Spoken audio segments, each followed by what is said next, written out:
దాని మీద wealth creation లేదా డెవలప్మెంట్ అనే దాని మీద ఈ 4.5 ఏళ్లలో జగన్మోహన్ రెడ్డి గారు ఎక్కడా పెట్టలేదు. అదే ఫస్ట్ నుంచి చెప్తున్నాం.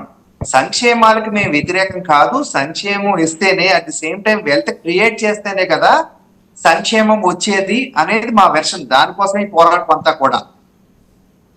ఇప్పుడు టీడీపీ ప్రభుత్వం, టీడీపీ వారు ఎలాగైతే ఒక మేనిఫెస్టో తయారు చేస్తున్నారో మా మేనిఫెస్టో కూడా ఉంటుంది, అట్ ది సేమ్ టైం ఉమ్మడి మేనిఫెస్టో కూడా ఉంటుందండి. నిన్న మాకు పార్టీ ఆఫీస్ లో కూడా దీనికోసం ఒక మీటింగ్ జరిగింది. అందులో వెళ్తే అక్కడంతా చర్చలు జరిగినాయి. ఇప్పుడు ఉమ్మడి ఇవన్నీ దగ్గరికి వస్తాయండి. వచ్చిన తర్వాత ఉమ్మడి మేనిఫెస్టో అది కూడా రిలీజ్ చేస్తారు. అందులో ఏ విధంగా ఉంటుంది అనేది కూడా చేస్తారండి. ఒక విషయం మోహన్ రెడ్డి గారిని అడగాలి. ఇందాక చాలా చక్కగా వేళ చెప్తున్నారు ఆయన, ఏమంటే పర్సనల్ అటాక్స్ చేయొద్దు, పర్సనల్ గా మాట్లాడద్దు, మాట్లాడితే నేను కూడా రెచ్చిపోతాను. మరి స్వయంగా నిన్న మాజీ మంత్రి గారు పేరు నాని గారు మా రాష్ట్ర అధ్యక్షులు పురంధేశ్వరి గారిని అన్నారు, మీ తండ్రి చనిపోతే అందులో మీరేం చేస్తున్నారని. కన్న తండ్రి చావులో ఆమె పాత్ర, ఇంకా చాలా చాలా చేశారు. మరి అప్పుడు గుర్తురావేంటి నీతులు మీకు? ఏమన్నా మేం మాట్లాడితేనే మీకు నీతులు గుర్తొస్తాయో ఏంటో నాకు అర్థం కావట్లేదు. అది కాదు, ఇంకొక విషయం కూడా చెప్తున్నారు, డబ్బులు లేక అక్కడ ఏం చేశారు, డబ్బులు అక్కడ ఉన్నాయండి. ఏమండి చిన్నపిల్లలకి ఇచ్చే చిక్కీలకి డబ్బులు కట్టలేక నిన్న ఆగిపోయినాయి అని చెప్పి నిన్న పేపర్లు అన్ని చోట్ల పల్లి ఏది ఎగ్స్ చిక్కీలును వాటికి కూడా డబ్బులు చెల్లించే పరిస్థితిలో జగన్మోహన్ రెడ్డి ప్రభుత్వం వేళ ఉంది. నిజంగా మీరు పేదల సంక్షేమం కోసమే ఆలోచిస్తున్నారు కదా. 1000 కోట్ల పైన బకాయిలు ఆరోగ్యశ్రీ బకాయిలు ఉన్నపోయి వీళ్ళు ఎవరిని వెళ్తే కూడా సున్నితంగా తిరస్కరిస్తున్నారు. ఏం చేయమని చెప్పట్లేదు, ఇది అందులో లేదు అందులో లేదని బయటికి పంపేస్తున్నారండి. వాళ్ళ రోడ్ల మీద ఉంటారు. ఇవన్నీ ఊరికే అంటే మీకు రాజకీయంగా అవసరమైనవి మాత్రం మంచాల మీద మోసుకెళ్లి మనుషులు ఇలా చూపిస్తారు.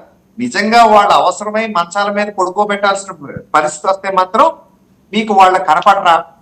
దీని గురించి ఏమైనా చెప్పగలరేమో అడగండి వాసుదేవ గారు. ఇది అవునా కాదా మీకు కూడా తెలుసు. మీ ద్వారా నేను ప్రశ్న అడుగుతాను, వారిని అడగండి. ఇటువంటివి కదా మనం మాట్లాడుకోవాలి. నిజంగా ప్రజల కోసం కదా మనం పోరాడాలి, ప్రజల కోసం పనిచేయడానికి కదా మనం ఈ వ్యవస్థలో ఉన్నది. అవన్నీ వదిలేసి కాంట్రాక్టర్కి, వాళ్ళ సొంత కాంట్రాక్టర్ డబ్బులు ఇచ్చేసి అవసరం లేని వాళ్ళు పనులు కూడా చేయనట్లకి మాత్రం డబ్బులు పేమెంట్లు ఇచ్చేస్తారు వాళ్ళ అసెంబ్లీలో. వాళ్ళ నెగ్గడం కోసమేనా అంటే రాజకీయ అవసరం కోసం మరీ మాకు అనిపిస్తుంది. మా ఏరియాలో ఎందుకు ఇవ్వట్లేదని అడగండి. స్మార్ట్ సిటీ డబ్బులు కూడా ఇవాళ చాలా చాలా పనులన్నీ ఆగిపోయినాయి వాసుదేవ్ గారు. వీటి గురించి మరి మేము అడిగితే సమాధానం ఉంది ఆయన దగ్గర. ఆవేశంగా మాట్లాడతారు కానీ సమాధానం చెప్పాలంటే వారిని. రామ్ కుమార్ గారు ఖచ్చితంగా ఇవి అడగాలి. అయితే ఇందాక మీరు మాట అన్నారు, సొంత కాంట్రాక్టర్లకు అంటే సొంత వారైన కాంట్రాక్టర్లకి డబ్బులు చెల్లించారు. Do you have authentic information with you sir? 100% ఉందండి. ఎందుకంటే ఒక దాని గురించి మీరు చెప్తారండి.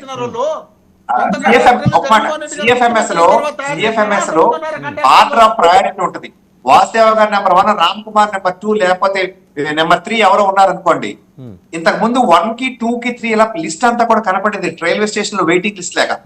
ఇప్పుడు దాన్ని తీసేశారు, పక్కన పెట్టేశారు. ఆ వెయిటింగ్ లిస్ట్ ఎలా ఉన్నది అనేది కనపడట్లేదు. కనపడకుండా ఎక్కడో 32, 33లో ఉన్న లిస్ట్ లో ఇచ్చారు. అథెంటిక్ ఇన్ఫర్మేషన్ కావాలంటే మీ నెంబర్ నాకు ఇస్తే నేను వాట్సాప్ చేస్తాను ఎవరెవరికి ఇచ్చారనేది. ఏమంటే నెంబర్ 2 కాంట్రాక్టర్ మా ఊర్లో ఉన్నాడు, అతనికి పేమెంట్ ఈవేళకి చేయలేదు. పనులు కూడా పూర్తి అవ్వకుండానే ఊరికి ఇంకా అడ్వాన్స్ పేమెంట్ కింద ఇచ్చేసారు. నిన్న ఎవరెవరు నియోజకవర్గం తెలుసండి, బుగ్గన రాజేందర్ రెడ్డి గారు, అవినేష్ రెడ్డి గారు నియోజకవర్గాల్లో 100% ఇన్ఫర్మేషన్ తోనే నేను మాట్లాడుతాను. 20,000 కోట్ల రూపాయలు జగన్మోహన్ రెడ్డి గారు కట్టారంటే మీకు తెలుసునో లేదో. 60,000 కోట్ల రూపాయలు కాదు మోహన్ రెడ్డి గారు, ఒక నిమిషం. మోహన్ రెడ్డి గారు నిన్న మీ మాజీ మంత్రి మాట్లాడిన మాటలు మీకు వినిపించినాయా? వినపడలేదంటే ఇక నేను క్వశ్చన్ కూడా అడగను. బ్రహ్మాండంగా వినిపించినాయి. మాజీ మంత్రి మాట్లాడి నేను ఇప్పుడు అయితే నేను అడగచ్చు కదా, ఇప్పుడు పొట్టల కథ ఏం చేశారని. ఏమండి ఇవన్నీ కాదండి, ఒక మాట చెప్తాను. ఆయన ఆవేశం వస్తుంది కదా, సొంత బాబాయ్ కదా, ఒక మాట తేల్చాలనుకుంటే 4 నేరాల్లో తేల్చి పారేయచ్చు కదా. సొంత బాబాయ్ అంటే నేను వాళ్ళు చేశారనే డిస్కషన్ నేను వెళ్తలేదు, డిబేట్ కి వెళ్ళట్లేదు. ఈ 4.5 ఏళ్లలో సొంత బాబాయ్ హత్యని వాళ్ళు ఒప్పుకుంటున్నారు కదా, హత్య చేసిన పట్టుకోలేరా? మోహన్ రెడ్డి గారు ఆయన మాట్లాడండి. రామ్ కుమార్ గారు మీరు చాలాసేపు మాట్లాడారు, ఆయన మాట్లాడండి. మా రామ్ కుమార్ గారు, మోహన్ రెడ్డి గారు మాట్లాడండి. కానీ నా పాయింట్ ఏంటంటే అండి, ఎందుకు వీళ్ళ పట్టుకోరు ఏంటి, అందులో వీళ్ళకి సీక్రెట్ ఎవరి ఇన్వాల్వ్మెంట్ ఉందని అనుమానాలు ఎందుకు రేకెట్టకూడదు ప్రజలకి? పట్టేసుకుని ఇంకో పాలన వాడు చేశాడు, నా సొంత బాబాయ్కి ఇలా చేశాడు అని బయట పెట్టచ్చు కదా వాళ్ళు. ఎందుకు పెట్టరు? సిగ్గులేదో సిబిఐ మీ చేతిలో ఉంది. మీరే అర్థంగా బొంకద్దు దయచేసి, అర్థంగా బొంకద్దు. మోహన్ రెడ్డి గారు, చూడకుండా మీద మోహన్ రెడ్డి గారు మాట్లాడితే చెప్పుకోవడానికి చేతనైతే పట్టుకోమని ఎవరు? సిబిఐ ఎవరి చేతిలో ఉందండి? బాబాయ్ కేసు ఉంటే బాబాయ్ కేసు సిబిఐకి ఇచ్చినాం కదా. మేము రాష్ట్రానికి రావద్దు కేసు, మేము సిబిఐ ఆంధ్రప్రదేశ్ కి రావద్దని మేము తీర్మానాలు చేయలే. వాసు గారు మళ్ళీ ఒక 10 నిమిషాలు అలా సాగిపోతూ ఉంటది. మోహన్ రెడ్డి గారు టైం కూడా ఎక్కువ లేదు, ఆయన మాట్లాడియండి. రామ్ కుమార్ గారిని మాట్లాడియండి. మోహన్ రెడ్డి గారు దయచేసి రామ్ కుమార్ గారిని మాట్లాడియండి.